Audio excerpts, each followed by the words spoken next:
Hi everyone, my name is Dr. Asa McGraw. I'm an ortho, pelvic physical therapist, and fitness coach. In this video, we're going to be going over what's a Kegel, how to do it, and what might be better. So, what's a Kegel? A Kegel is a pelvic floor contraction. So, pelvic floor, this thing. So your pelvic floor is a sling of muscles that rest at the base of your pelvis. To contract your pelvic floor, you're going to feel a uniform lift of these muscles in the front and the back. That uniform lift is a pelvic floor contraction, or a Kegel. So if you are just feeling it in the back, you're just lifting those muscles in the back. And if you're lifting it just in the front, you're feeling just those muscles in the front. But for the Kegel, what we're trying to do is to get this uniform lift of the pelvic floor in the front and in the back. That's a Kegel. And as a pelvic floor physical therapist, one thing that I commonly find is when people are doing these Kegels, what they're doing is just squeezing their butts. So with a pelvic floor examination, and I'm feeling people do these Kegels, what I often feel is people just squeezing these muscles in the back. So they're just squeezing their butt in the back.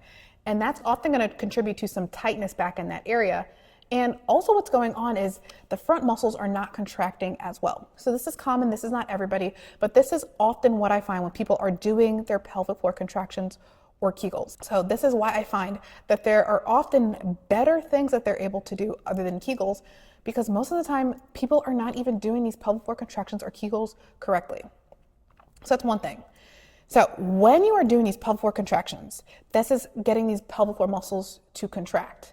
We want these muscles to be able to contract because we want these muscles to do everything that they're supposed to do throughout our day.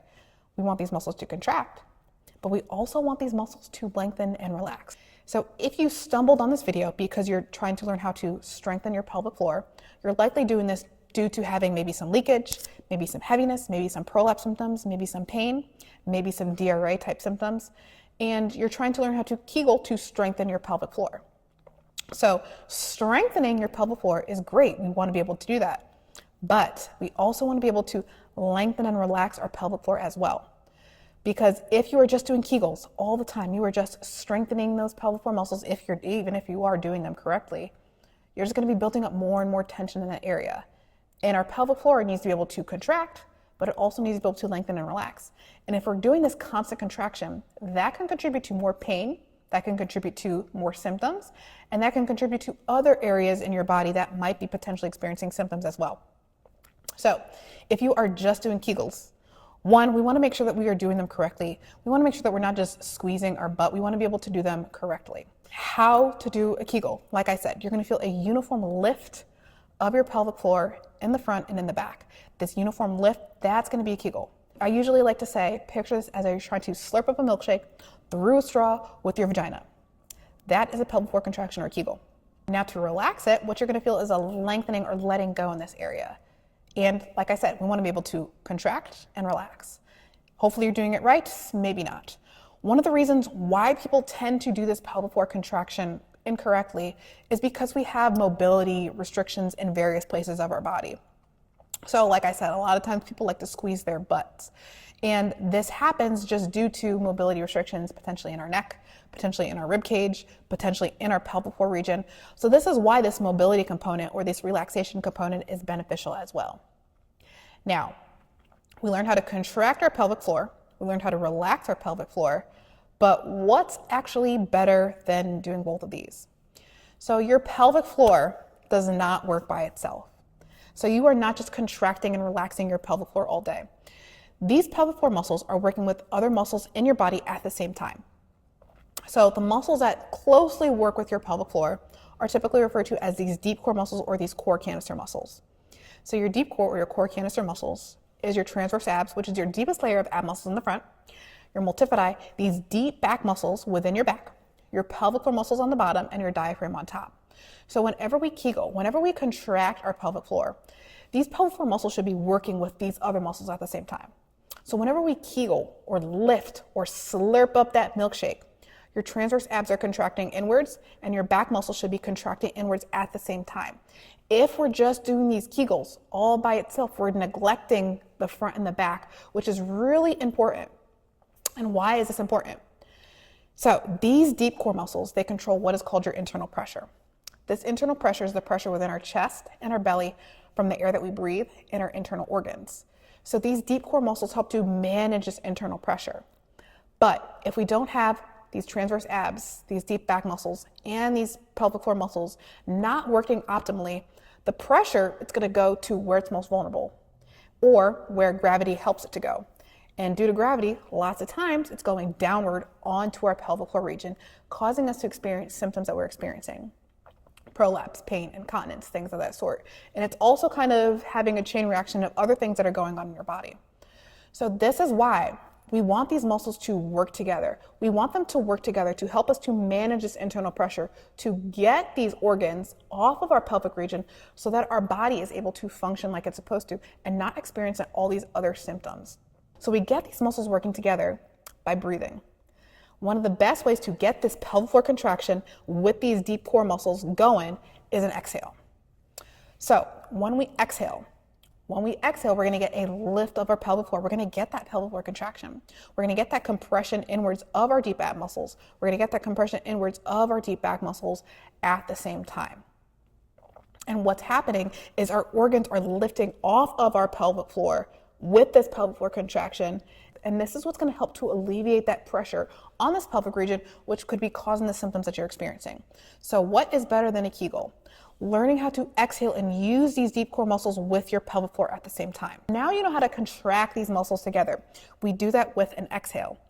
But these deep core muscles or these core canister muscles, they're working with other muscles in your body at the same time. This is what helps us manage this internal pressure throughout the day. So we need to be able to co-contract or contract all these muscles together at the same time. But we also need to be able to do this in activities that we're doing throughout the day. So what's better than a Kegel? Learning how to contract all these muscles at the same time. And then we start to apply this to the activities that we're doing throughout the day.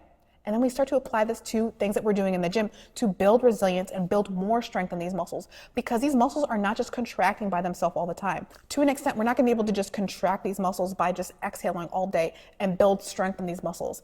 Yes, it helps in the beginning, but in order to build strength, to get these muscles stronger, to help our body get more resilience, we need to be able to apply this to strength training. So what we're going to do next is I'm going to show you how to do this breathing strategy, help you learn how to get this exhale and pelvic floor contraction with a simple everyday activity that is an actual gym activity as well, so that you're able to apply this to what you're doing in your day, but also to the gym, because everything that we're doing in our day-to-day should mimic what we're doing in the gym. The gym is just where we're able to overload these things so that we're able to get our body stronger, build more muscle, and then transform our body, you know? All right, so let's just say we're gonna go pick up a bag of groceries off the ground. Our groceries are right here. So this is gonna mimic a squat. So picking up the bag of groceries off of the ground, we're gonna do this as a squat. What you're gonna do is I want you to feel your feet on the ground. A lot of us like to stand like this, so go ahead, feel your feet on the ground, feel your weight come back a little bit. Now I want you to have this nice, tall spine.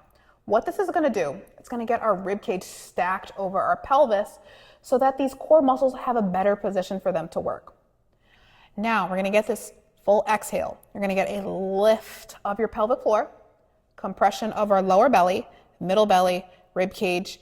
You probably won't feel your back all too much, but what this is doing, when we exhale, we're gonna get that lift and that compression, that contraction of those deep ab muscles at the same time. When we're going to pick these things up off of the ground, we're gonna maintain some awareness of these muscles. And you don't have to have this strong contraction all the time whenever you're doing your everyday activities. But when we're learning how to engage these muscles a little bit more properly, just some awareness of these muscles, when we're connecting with these muscles at first, it can be very helpful. So we get that slow, full exhale. We feel that lift. We feel that compression of our belly. And we're going to hang on to some awareness of these muscles as we go to pick those groceries up off of the ground. And then I like to say, exhale as you come out of it. So we're going to pick these groceries up off of the ground, exhale as we come out of it. And this is what's training you to use these pelvic floor muscles with these ab muscles as you're doing some normal everyday activity, which is a squat. And the same thing that we just did right here, we're able to do in the gym. But when we're in the gym, we want to have a little bit more awareness of these muscles so that we're able to control this internal pressure a little bit better, because we're going to have a little bit more load on our body. So hopefully this helps. Hopefully you know what is better than a Kegel. If you have any questions, please comment below. If you're interested in working with me in any capacity, I will link that in the show notes below. If you want to learn more about the pelvic floor and this topic and how everything is all connected, I have a free training below, so I will go through everything in full depth in that training. So if you're interested, I'll leave that below, and I'll see you guys next time. Bye.